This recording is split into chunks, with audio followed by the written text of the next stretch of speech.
In this episode of Rental Owner Insight, we spend time tapping the wisdom of Nevin, local economist, construction expert, and author of the fascinating book, The Great Divide, The True Story of America Tomorrow. Alan is the Director of Economic and Market Research at Expera Group, holding a master's in statistics and research from Stanford University and an MBA from American University in Washington, D.C.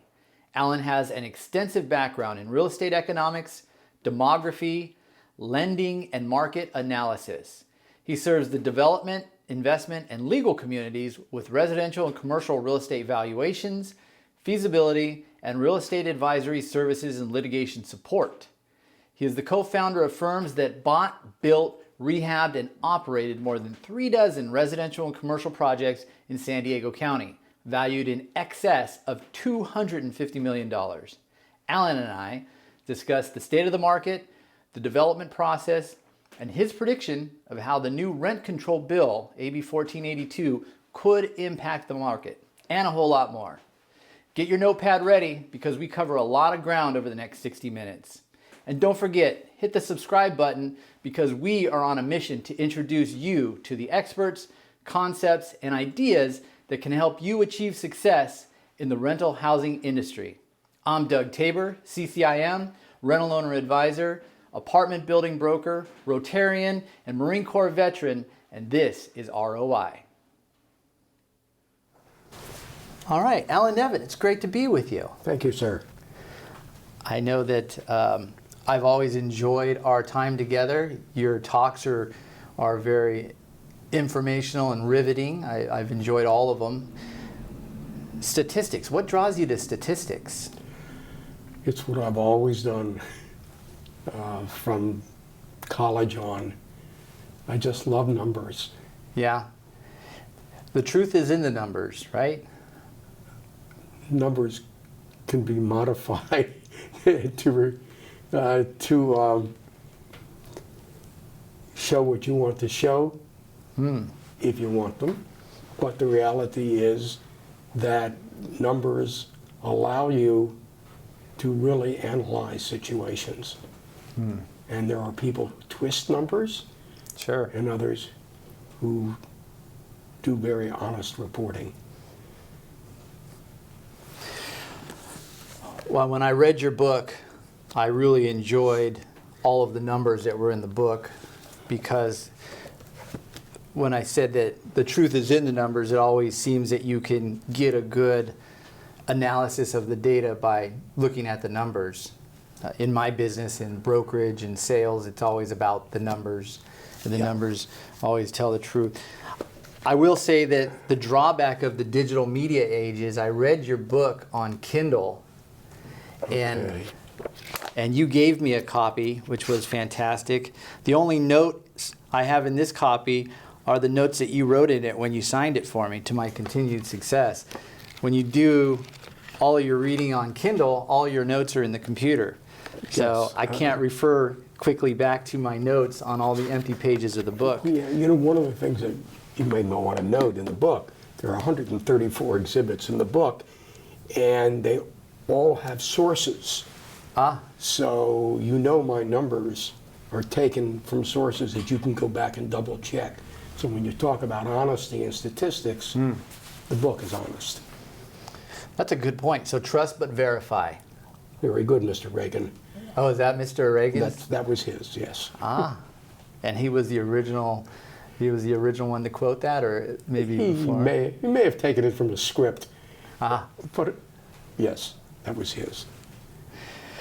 Well, we're sitting down today. It's mid-year 2019, and I appreciate you spending some time with me. It's like I said, I do always enjoy our conversations, and the goal is to impart some of your wisdom to any of the viewers or listeners that are listening to this episode.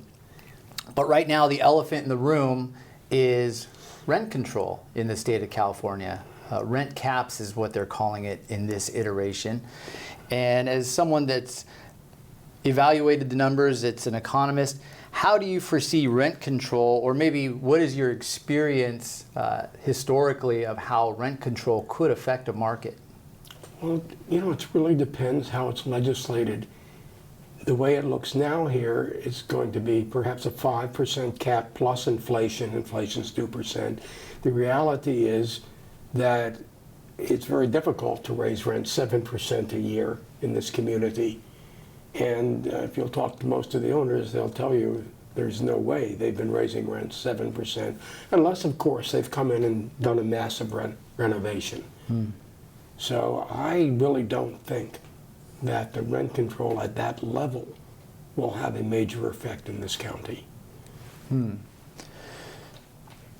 Now, what about the folks that are maybe far behind on their rents?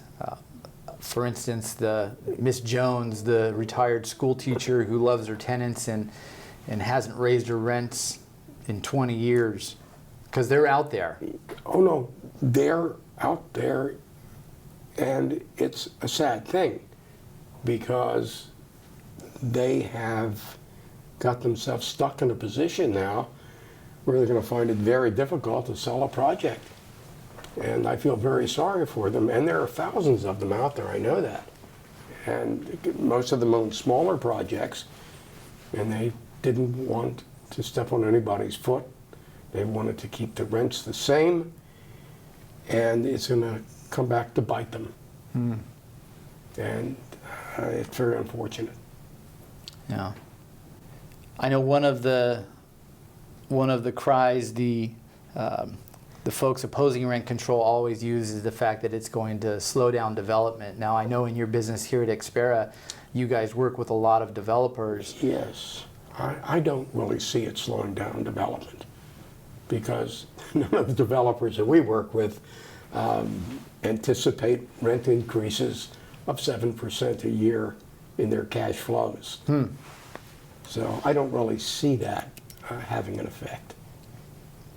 When you run the numbers for a new development, what percentages do you generally use for a pro forma? 3. 3%. Okay. Now that's about what we used when I went through the CCIM training. Is they typically used a 3%, sometimes a 5%, mostly a 3% pro forma. Yeah, actually what you're trying to do is match the expenses with the revenues. So if expenses tend to go up 3% a year, when you include the property taxes, which only go up 2%, typically that sort of works out. And it's been working better since we went into a mode where the residents are paying utilities, or at least most of their utilities. So is the plan typically when you're working the numbers for a new development Yes. to go 3% and stay at 3% from a development standpoint Yes. in perpetuity? Well, we normally don't do cash flows in perpetuity, but Sure. The reality is we typically do 5 to 7 year runs. Okay. So over the course of 5 to 7 years, 3% is what they're estimating. That's rational. Interesting. It seems like the media at times makes it seem like so much more is what the amount is. No. Developers and their lenders really don't anticipate doing major increases in rents. So it sounds like it won't have a huge impact on the developers at the current way it's written Right. at the I state think, level. Yeah, the only two that'll be hurt by it are, one, the folks who've kept their rents very low that we've discussed, and the second, the folks who do value add renovations. And unless something is written into the legislation to protect that, our problem here in San Diego is that our rental housing stock averages about 50 years of age. And there's a vast majority of it that is not in good condition. They, in many cases, C properties in B locations, and they desperately need renovation. And if they are not allowed to raise rents and to turn over tenants so they can renovate, then that will be a very detrimental situation for the state of California, if for no other reason that the renovation under new ownership will have much higher property tax base.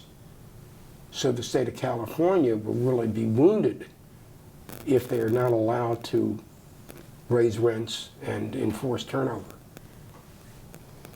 I see what you're saying. So for a seller to be motivated, well, let me reverse that. For a buyer to be motivated to buy, they have to see some upside value add. Absolutely. If it makes sense, because they are going to be taking on that new tax base on property taxes. Yes, and what happens is once it's renovated, the county assessor comes back in and reassesses the property. So it's not only the change in value from change of ownership, but you then add the renovation. And renovations, the last one I did was $80,000 a unit. Wow. That was a major renovation. But the basic point is it has a major effect on property taxes. And of course, mandates that you raise rents. So in essence, if we revert back to the Mrs. Jones case study and she's 30 to 40% under market and there's no mechanism in the new rent control law that will state that you can raise more if the building is renovated, people move out and you're moving new tenants in, then it won't make sense for the renovators to come in and renovate these 50-year-old plus buildings that have deferred maintenance. Absolutely. The other part of it, by the way, is that our population in California, a substantial part of it are what I call B tenants. In other words, they have good jobs, they can afford to move into a B apartment, but they're very often, most often, forced to living in a C apartment because our B housing stock is very, very small. Mainly because economically you can't build Bs like you can do in Arizona or Texas or Nevada. So you're either going to build an A here or you don't build. And that's most unfortunate. Well, it sounds as if the matter is going to be determined by the end of September. So we'll know what the final outcome is by September. It just changed Friday night. I literally did an interview with Alan Pentico, the executive director of the Southern California Rental Housing Association, a week and a half ago. And essentially that interview is now outdated because the bill we were discussing has now changed. It's dropped 2%. It was originally going to be 7% plus CPI, and now the governor has renegotiated with many of the legislators to drop that to 5% plus CPI. Yes, you know, it's much like the Dynamex decision now on Uber drivers and Lyft drivers, and they keep going back and taking out whole industries that will not be affected by the Dynamex decision. And they've already, allowed realtors and barbers and many others in the gig economy, if you will, to opt out of the Dynamex decision. And they just announced another 5 or 6 occupations that will be immune to that. So I suspect that before this bill on rent control is solidified, there will be several modifications. With politics, it's never over till it's over. Till it's over, and the question, and I'm quite certain the industry knows the answer to this, is how many legislators in the state of California own apartments or have close relatives who own apartments and are under pressure not to be very aggressive in a rent control bill. Well, as we're having this discussion, one of the reasons that they're talking about rent control is the high value of all properties and the shortage of properties, supply and demand. And many of the properties that are selling on the market, at least in San Diego right now, are selling somewhere between $200,000 and $300,000 per unit. And I know you and I have had this discussion in the past, and this is an area that you have some expertise. At what point do apartments become condo conversion opportunities? That's a great question, and I'm continually looking for apartment projects that can be converted into condominiums.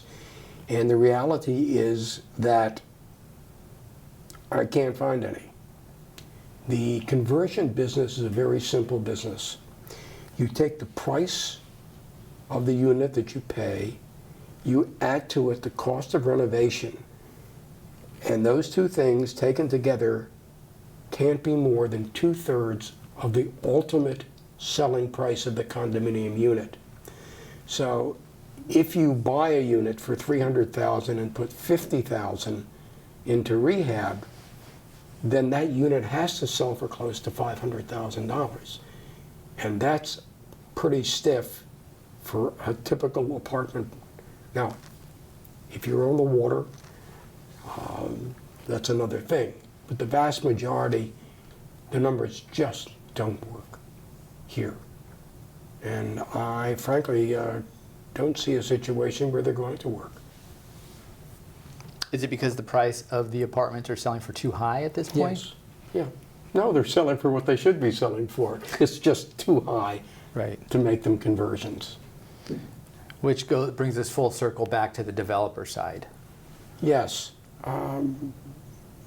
We have a major problem to the extent that the missing link here in San Diego in particular is the absence of a supply of new moderate priced townhomes, because that's the natural first step out of renting, because you obviously in this community can't jump to a single family because they're too expensive.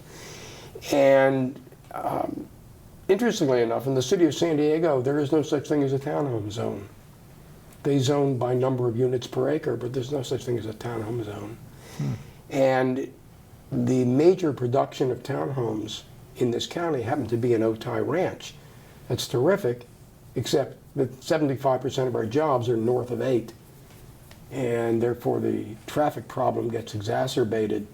And it happens every day if you happen to be going north on 8:05 or 5 in the morning. So the problem is that we need a lot more townhomes throughout the county. And unfortunately, we wind up in a situation, we know that 65,000 people a day commute from Riverside, which is a horrible thing to happen.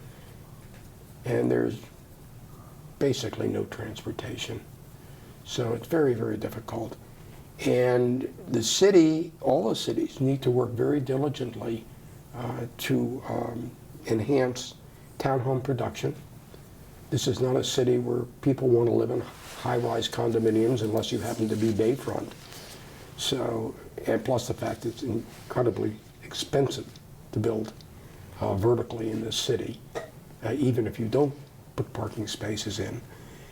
So the reality is that we need a lot more townhomes, really in the $300,000 to $450,000 range, which you can get very nicely down in Otay Ranch. You can get very nice homes in very nice communities. We just need them north of 8. And cities need to encourage that. And there's plenty of land. We're a very low density county. And a lot of the land is owned by cities and the county. Very easily could be sold for development purposes. The Metropolitan Transit District is now selling off a bunch of their vacant land to developers. The city of San Diego, we recently did a study showing that the city has a couple of hundred sites that would be just right for multifamily and are vastly underutilized, if utilized at all. So that's pretty much the story around the county. The county itself has an enormous amount of vacant land that's adjacent to urban areas that they could sell off. They could do ground leases and make housing available. And they have just not developed any program that addresses that issue. It's interesting that you say that there's plenty of land available, because going back to your original statement on townhomes, I had called you about a week and a half ago about a lot that was available. It was an infill lot, and we were trying to put a price on it. And my assumption was, based on all that you hear in the media and around, that there is no land left in San Diego. But you're saying the opposite. There is plenty of land out there. A lot of land. There are a lot of school sites that are available. Schools will be closed. There are numerous retail shopping centers that are obsolete, basically, and could be scraped. There are a lot of centers that have extensive parking. They're overparked because of the old ratios that were used, and that part of it could be used for residential. Certainly, the regional centers, when you look at UTC, where they've just put up this magnificent Gray Star Palisade project with 300 units, UTC master plan will allow 825 units, so they're thinking about adding more units there. They're going to be putting new ones up in the shops at Carlsbad. So all I'm saying is there's a lot of land that's very underutilized in this county.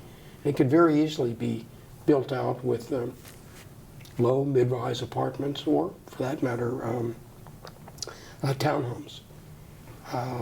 The other factor that we don't talk about much is when you build a, let's call it Class A apartment project, what you find out is that a big part, a large percentage of those who move into that Class A have moved up from a lesser price apartments. So there is a major flexibility in terms of move up through the system, so that if you are able to renovate a lot of Bs,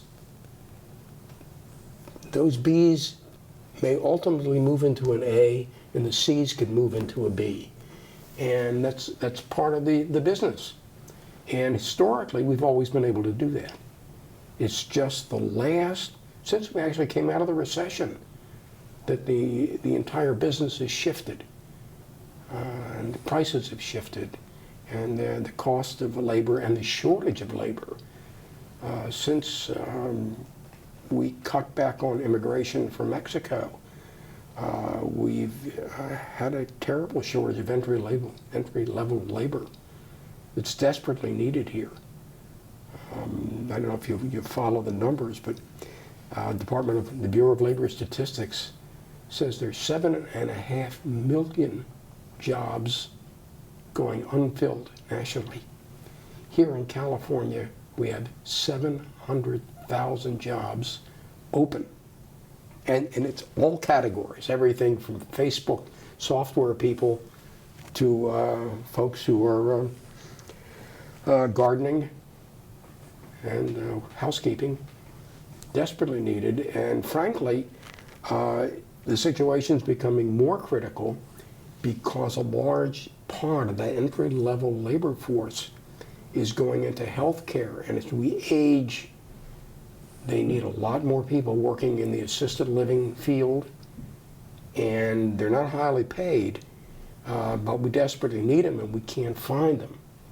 So we desperately need more and more people immigrating from Mexico or from the Far East. I don't really care where they come from. It's just that we need them, and they become part of our society. And it's all the way. It's the way it's always been here. It's interesting. In 1900, 14% of the people living in this country were from somewhere else. It's still 14%. Hasn't changed. No. But we need them.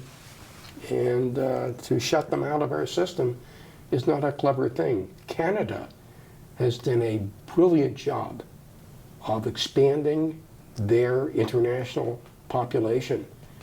And they have grown substantially in the last 20 years. A huge matter of fact, Toronto has doubled in size. And it's all the result of in-migration, and they have done very well at it. And we need to do the same thing again. So we have the land, we have the jobs, we have the need. what is holding up all of these areas from moving forward? Is it just government policy? It's government at its worst, as usual. It's the governmental bodies here have the motto, just say no. And they don't seem to want to step away from that model. As Texas and Arizona and Nevada and New Mexico, and really most of the other states in the nation say yes. We say no. And they talk a lot, but they don't do much. They do very little. And it's unfortunate. Do you see that changing in the near future? No. Nope. Afraid not. Let's move on to a different topic. Go right ahead. We could probably go down a rabbit trail on that one, and Yeah, no. and it's going to be the same old story. Yeah. You're an economist. You wrote a book on the economy. Where do you feel we are in the economic cycle? Some people say that we have a couple years left. Some people say that things are running on all cylinders. You've given some talks I've listened to. Where do you feel we are at today? Well, I like to talk about Australia, which has the same population as Southern California. They haven't had a recession since 1991. You don't have to have recessions. Now, you can cause them, but I will say one thing. Presidents don't seem to make much of a difference. We've had some wonderful presidents who've been in recessionary times. Certainly President Reagan is an example of that. And we've had some terrible presidents that have been in boom times. So presidents doesn't make much of a difference. The reality is that there's no reason for us to be in a recession. When I look at I follow 12 or 13 different indexes. Every one of them is looking great, except residential construction, which is not doing very well nationally, by the way, not just here. But every other indicator, the one I really like is new car sales, because that's an indicator of consumer confidence. That's the first thing somebody will buy if they're feeling good. And incidentally, it's one of the reasons why public transit ridership has been going down every single year for the last several years, is because the minute somebody gets that job, they buy a car. And in this nation, we've had 6 years in a row of selling 17 million new cars and light trucks. 10 years ago, the average car or light truck sold was $22,000. Now it's $37,000. And the reason is that the millennials have started forming families. And the minute they get the first kid, they buy an SUV. So the whole automobile industry has 70% of the sales now are SUVs or light trucks. It's really amazing. So that's my indicator. And this year, we will sell that many cars and light trucks again, 17 million in the United States, including, by the way, 2 million in California. Wow. Every single year, we've been selling 2 million brand new cars.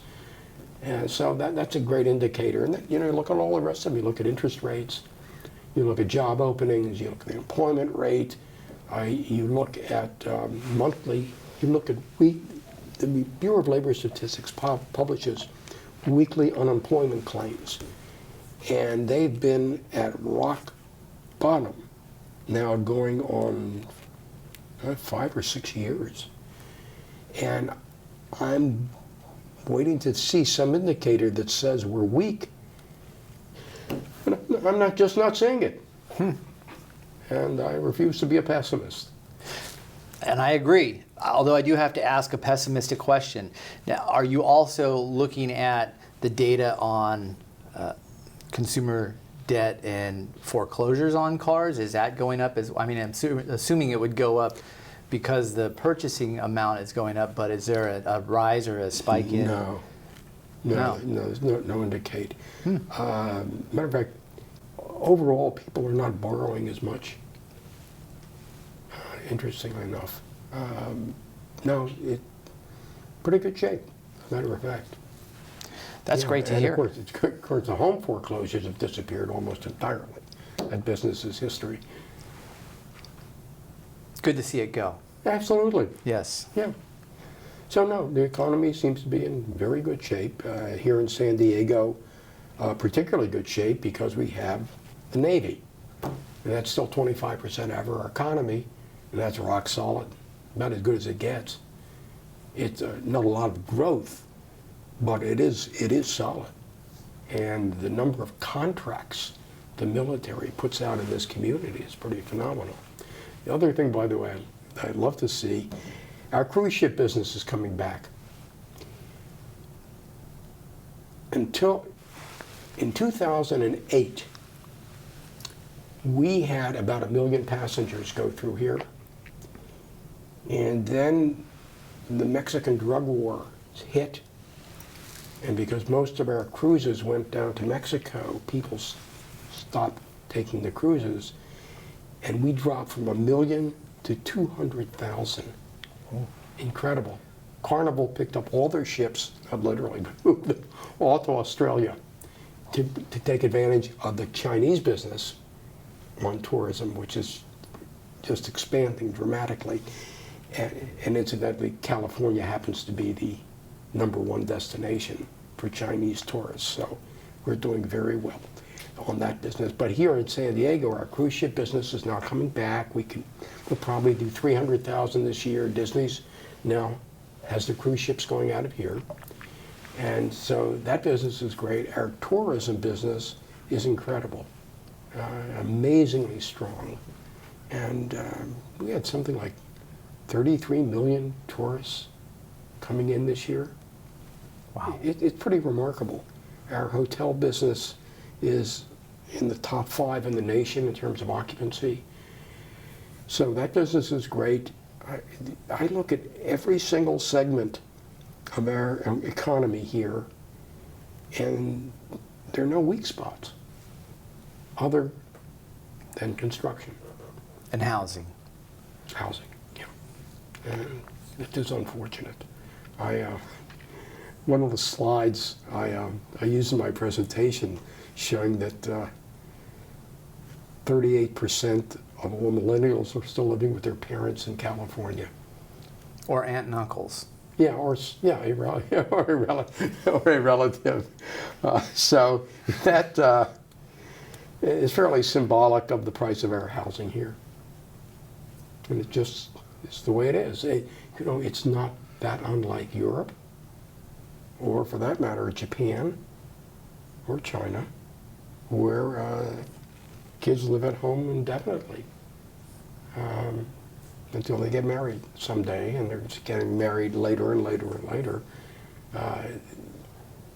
They get married basically in the last 2 or 3 years when the wife will be able to have a baby. So it's moved from age 22 as an average up to age 28 now, but there's this enormous number of millennials that are moving into that 30-year age band, and they, among other things, desperately wanted to get into a house. They also want to have a kid. So that is really generating for most of the nation what's happening in the housing market. One of the topics that seems to be popping up these days is the topic of your real estate taxes and holding on to that 1% if you're a homeowner. Yeah. And one of the proposals I saw recommends that an owner is able to transfer their property tax over to a new property. Do you know anything about that? Actually, there was a bill that came out about 2 years ago that said that they'd only move up halfway. And the Board of Realtors is promoting that, and know what finally happened. But that is a very good solution. It just hasn't come about. And I certainly understand that people are wary of jumping into a new property, move up, if their property taxes are going to accelerate dramatically.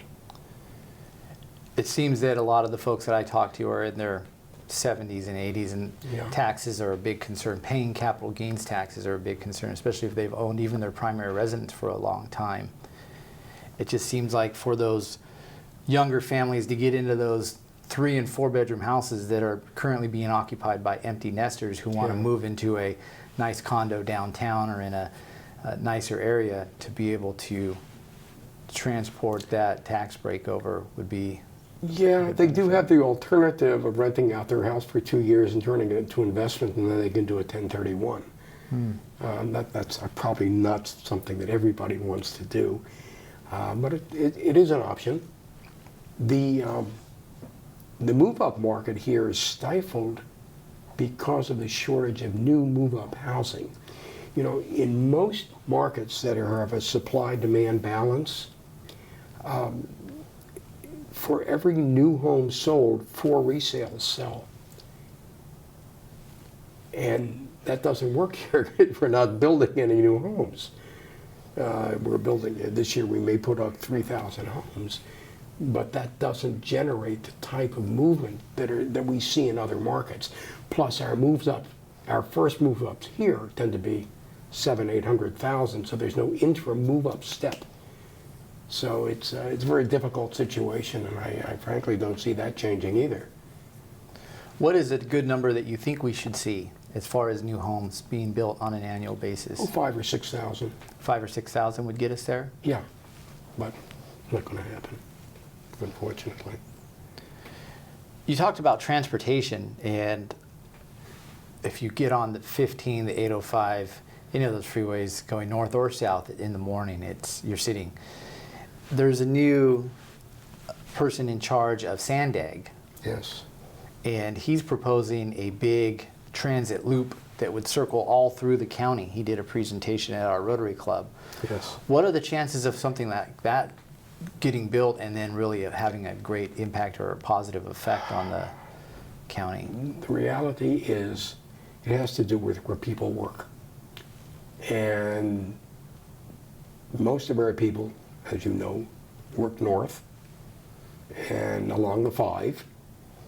And you take a community like Carmel Valley, which has 5 million square feet of office space and retail, they don't have bus service. Not even the most rudimentary bus service. There's no bus stop in Carmel Valley.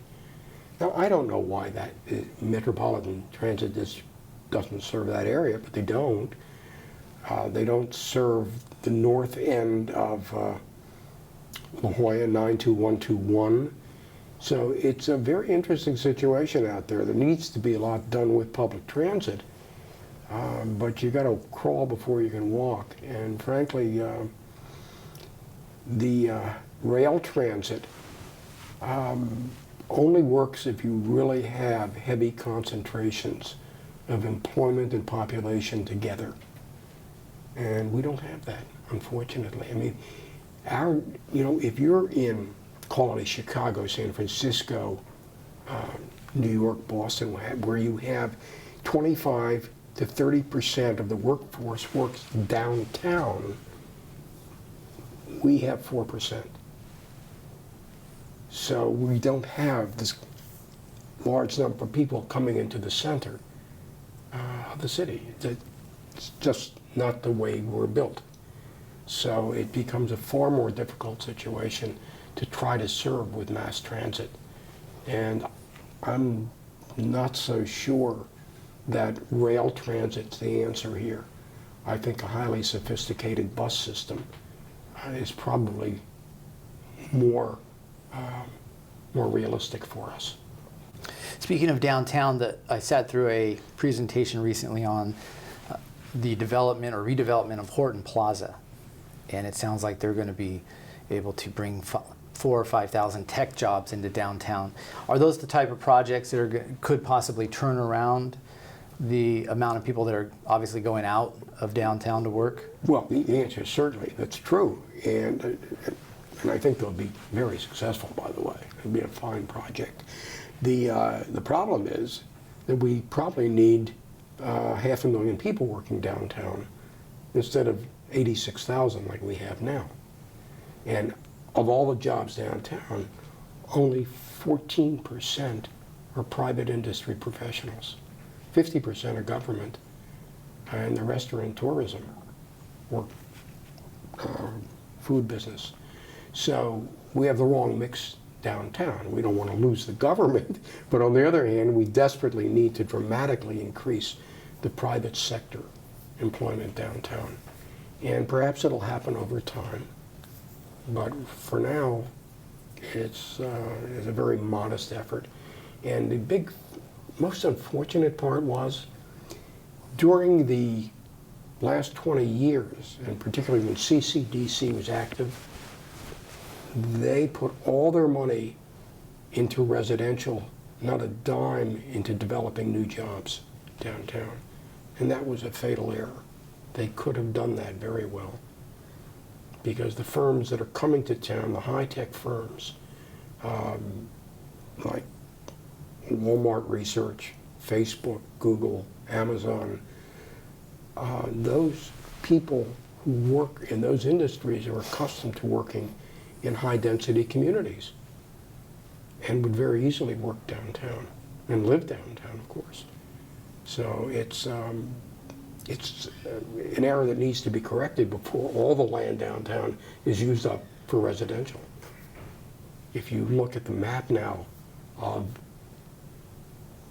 everything that's in planning and approved, it's close to 90% residential. And there are not that many blocks left that could accommodate office, not to mention our great need for more hotel space downtown. You know, when you have a summer season when you run at 100%, that's not good. I understand it's good for those who own the hotels, but it's not good for tourists. And you look at Comic-Con, where 70% of the people can't be accommodated downtown in hotels. They're in Airbnbs, typically.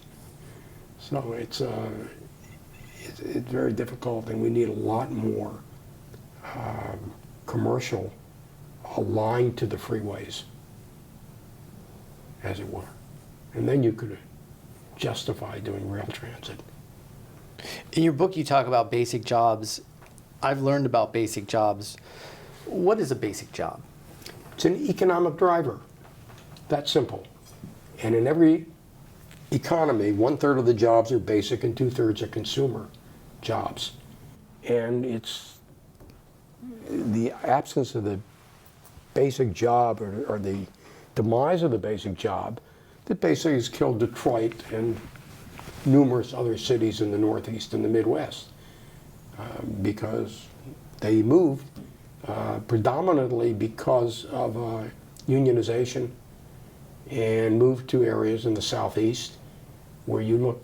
In my book, I provide a list of I think 19 automobile plants that moved to the Southeast in the last 20 years, because the price of labor is so much less, as is the cost of living, so it is justified.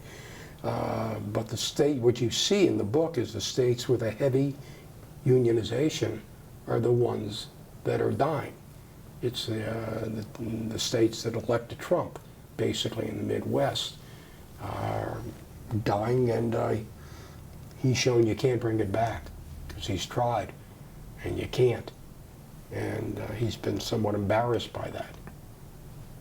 But the reality is that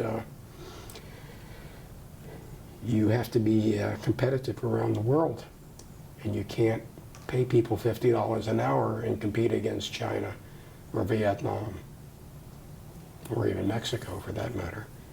So it's a very difficult situation. So the basic job, as I understand it, it's money that comes into the community, correct? Yeah. San Diego does not have a shortage of basic jobs, correct? No, we have exactly what we should have.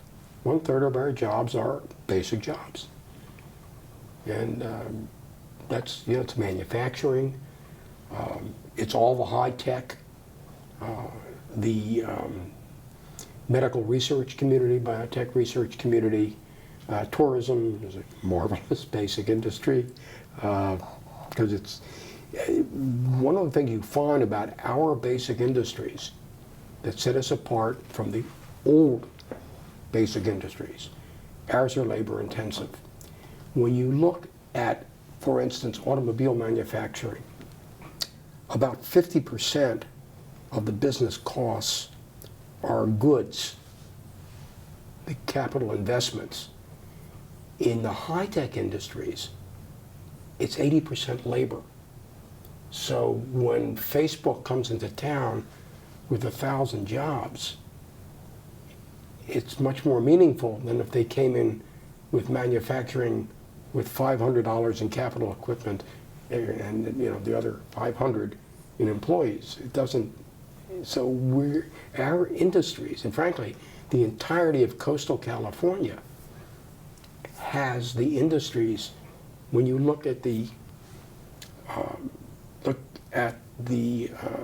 stocks and go into their income statements, when you look at the Facebooks, the Googles, and the like, you see that 75–80% of their revenue goes right into labor.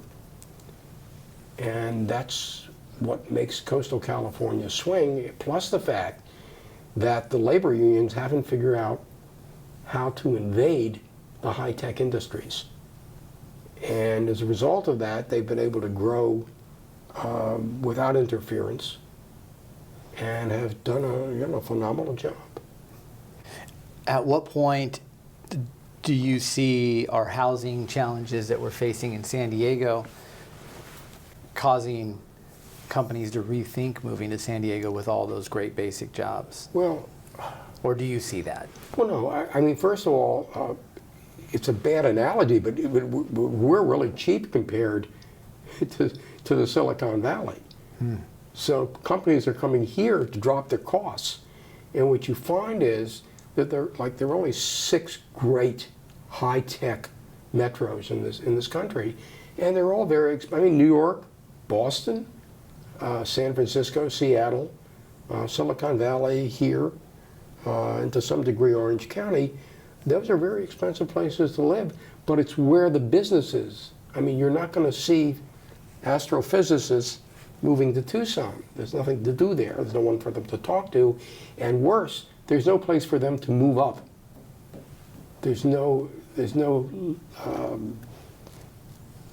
are no opportunities to move to other jobs.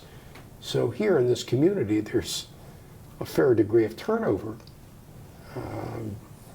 and people continually earn more and more money. So it's very important for us to have rationally priced housing. However, unlike several of the other areas, we have the options of moving to Riverside or moving to Mexico. And we have more than 20,000 people a day who come up, work here from Mexico. And instead of making it easy for them to get here, we make it very difficult, which is very stupid. They shouldn't have to get up at 4 in the morning to get a job here. But there's the housing in Mexico for the middle income Mexican people is very reasonable across there. They have very nice subdivisions where you can buy homes for $40,000 or $50,000. And in Mexico, the mortgage rates depend on your income.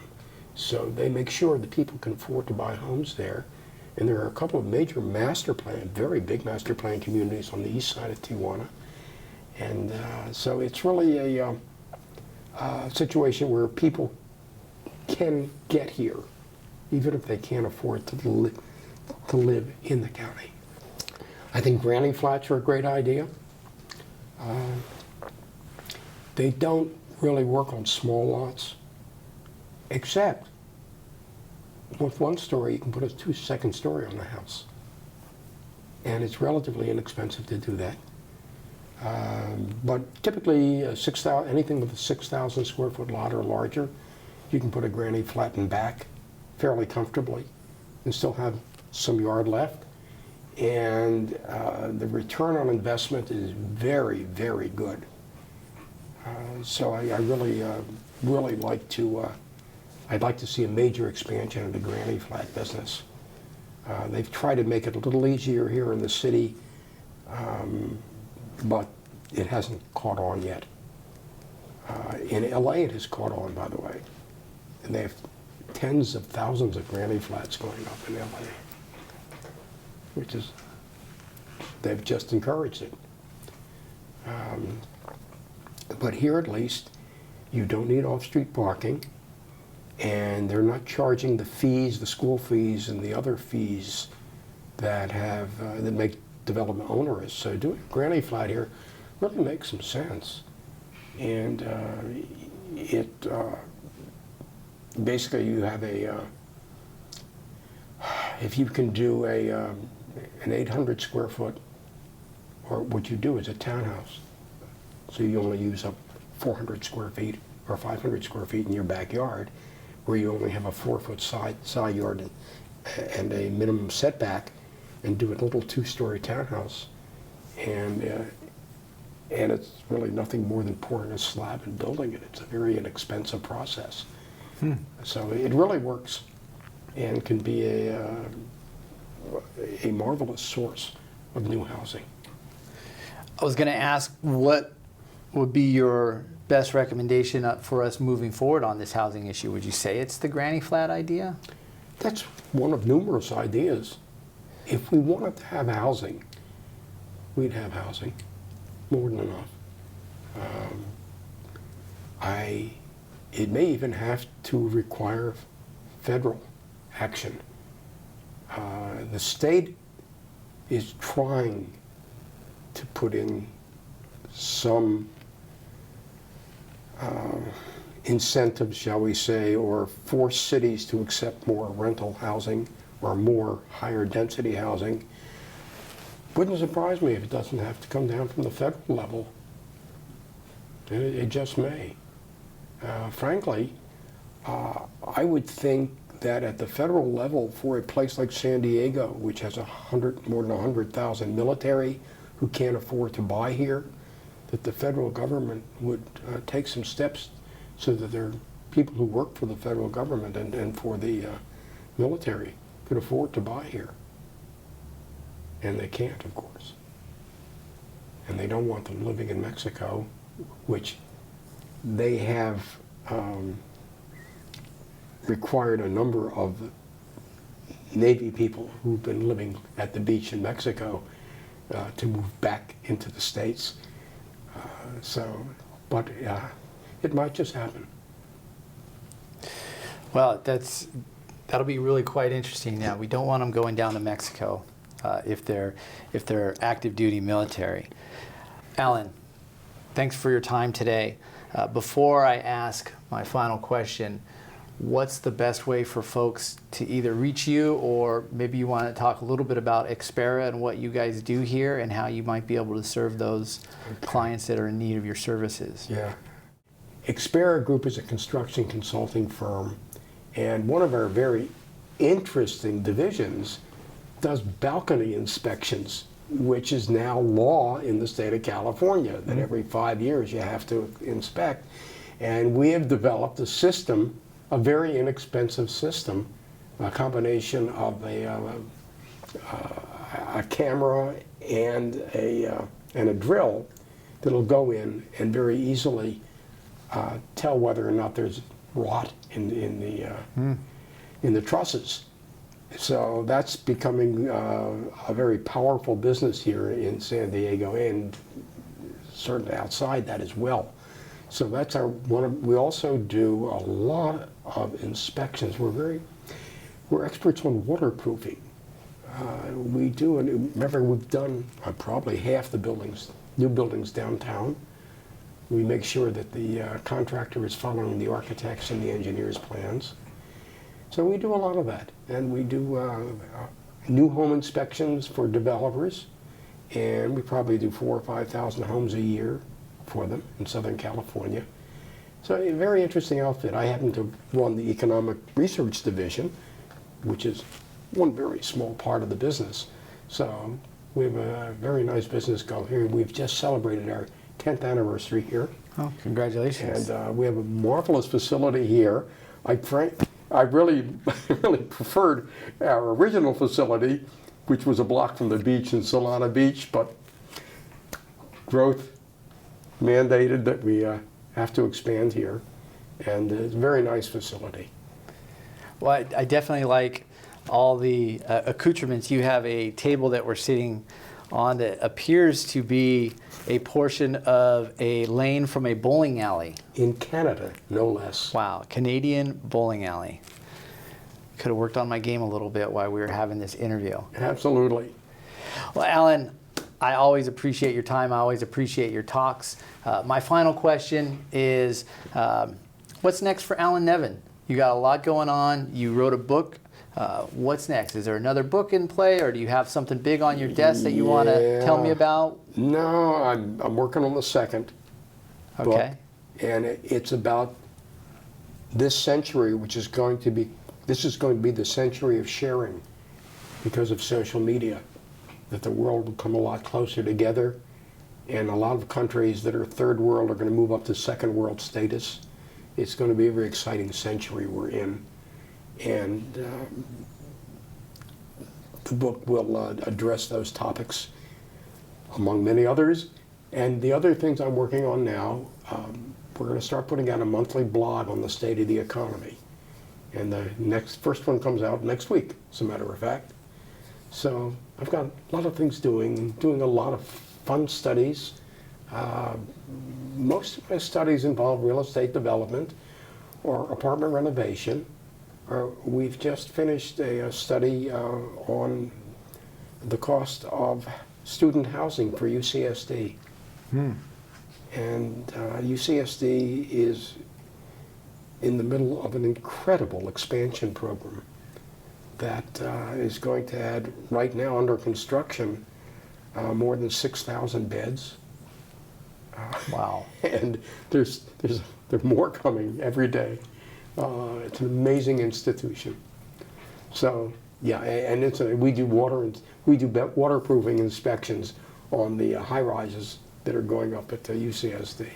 So nonetheless, I've got a lot going on. Stay very busy, and delighted to continue to serve the real estate investment market. Well, we appreciate you. I appreciate you. I appreciate the fact that you take my phone calls, because I know you're like the Oracle of San Diego real estate over here. If you haven't read The Great Divide, The True Story of America Tomorrow, get Alan Nevin's book. You can get it on Amazon for sure. It sounds like The Great Divide is the opposite. Or on Kindle. Yeah. Yes, that's where I read it, of course. Have you done an Audible version yet? No. Not yet? Not yet. Maybe on the next one. Okay. And Alan, thank you so much. I always appreciate it. And pleasure. I look forward to our next breakfast at the Studio Diner. You got it. You can find Alan and I at the Studio Diner every now and again. So, all right, Alan, thank you so much. Thank you, Doug.